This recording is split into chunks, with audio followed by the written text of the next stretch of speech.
Hello everyone, সবাইকে technical analysis হাবের পক্ষ থেকে শুভেচ্ছা। আসলে সবার সবচেয়ে আলোচিত শেয়ার বা সবার আগ্রহের কেন্দ্রবিন্দু ছিল কিন্তু এই কেপিপিএল। এই শেয়ারটি নিয়ে হয়তো আমি প্রতিদিনই একটু একটু করে আলোচনা করি। সবাই এটা নিয়ে জানতে চায় যে আসলে কি হবে।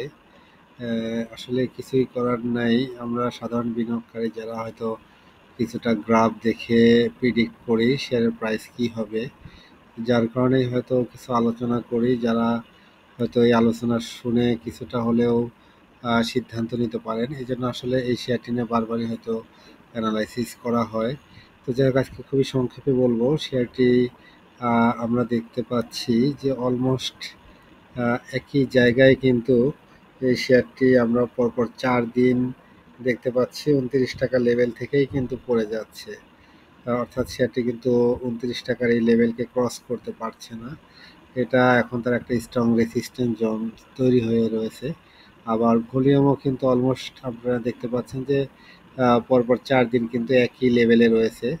তো সেক্ষেত্রে আমরা একটা সিনক্রোনাইজেশন আমরা যদি একটু খুঁজে দেখি, এর আগের বার যখন শেয়ারটি 2024-এর ডিসেম্বরে যখন প্রথম মুভমেন্ট শুরু করে, তখন আমরা দেখতে পাচ্ছি যে শেয়ারটি ফার্স্ট ফেজে কিন্তু এই লেভেলে চলে যায়। অর্থাৎ শেয়ারটি কিন্তু 8 টাকা 9 টাকা থেকে অলমোস্ট 20 টাকার দিকে চলে যায়। এরপরে এখানে কিন্তু 3 দিন আমরা দেখতে পাচ্ছি শেয়ারটি একই জায়গায় ছিল।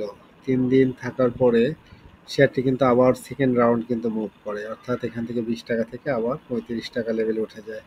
এখন আসলে আমি খুবই হয়তো আশাবাদী ছিলাম যে শেয়ারটি আজকে হয়তো ঘুরে যাবে। পরপর 3 দিন এখানে যেহেতু একই লেভেলে থেকে শেয়ারটি আপ ট্রেন্ডে যায়, তো ঠিক সেম টাইপেরই একটা প্যাটার্ন এখানেও আমরা দেখতে পাচ্ছিলাম। তো সেক্ষেত্রে আশা হয়তো ছিল যে এখান থেকে হয়তো শেয়ারটি মুভ করবে, কিন্তু শেয়ারটি আজকে আসলে সকালে হয়তো মুভমেন্টটা খুবই পজিটিভ ছিল, কিন্তু দিন শেষে সবাই যখন দেখতে পেয়েছে যে না, সে আসলে এই 29 টাকার এই লেভেল ক্রস করতে পারছে না, তখন অনেকেই যাদের কাছে শেয়ার ছিল তারা অবশ্যই ছোট ছোট করে শেয়ারটি সেল দেওয়ার চেষ্টা করেছে বা এক্সিট নেওয়ার চেষ্টা করেছে। তো যাই হোক, কিছু সেল হয়েছে, কিন্তু আহ, আশার বিষয় হলো যে আমরা দেখতে পাচ্ছি গত 3 দিনের চেয়ে কিন্তু আজকের ভলিউম কম ছিল। তো সেক্ষেত্রে এটা আমি কিছুটা পজিটিভলি দেখছি। তো যদি কাল যদি এই লেভেলকে ক্রস করে উপরে ক্লোজ দিতে পারে 29 টাকার এই স্ট্রং রেসিস্ট্যান্স জোন, তাহলে কিন্তু পজিটিভলি কিছু আশা করা যায়। তো সেক্ষেত্রে সবাই অপেক্ষায় থাকেন যে এই 29 টাকার এই লেভেলটা ক্রস করতে পারে কিনা। তো সেই পর্যন্ত অবশ্যই আমাদেরকে এটা পজিটিভ ভাবার সুযোগ নেই যদি কিনা এই 29 টাকার লেভেল ক্রস করতে পারে। যাই হোক, হয়তো যেহেতু সেম লেভেলে রয়েছে এখনও, বায়ার এবং সেলারের হয়তো যুদ্ধ চলছে। বায়ার বা সেলার যদিও এখানে একই রকম আচরণ করছে, তো সেক্ষেত্রে এই লেভেলটা আসলে বোঝা খুবই কঠিন।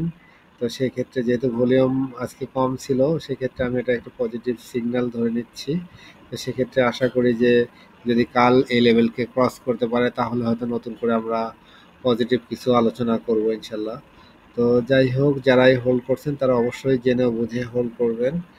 আর মার্কেট যেহেতু খুবই ভালনারেবল পজিশনে রয়েছে, মার্কেটের ভলিউম বা মুভমেন্ট সবই নেগেটিভ, তো সেক্ষেত্রে অবশ্যই সবাই নিজ দায়িত্বে শেয়ারটি অবশ্যই হোল্ড করবেন। আর নতুন করে বাইয়ের কোনো সিগন্যাল অবশ্যই দিচ্ছি না। তো সেক্ষেত্রে সবাই জেনে বুঝে বিনিয়োগ করবেন।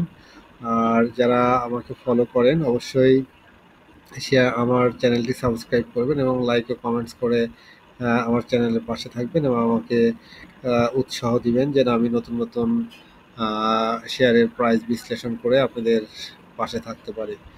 সবার জন্য শুভকামনা থাকলো। আসসালামু আলাইকুম।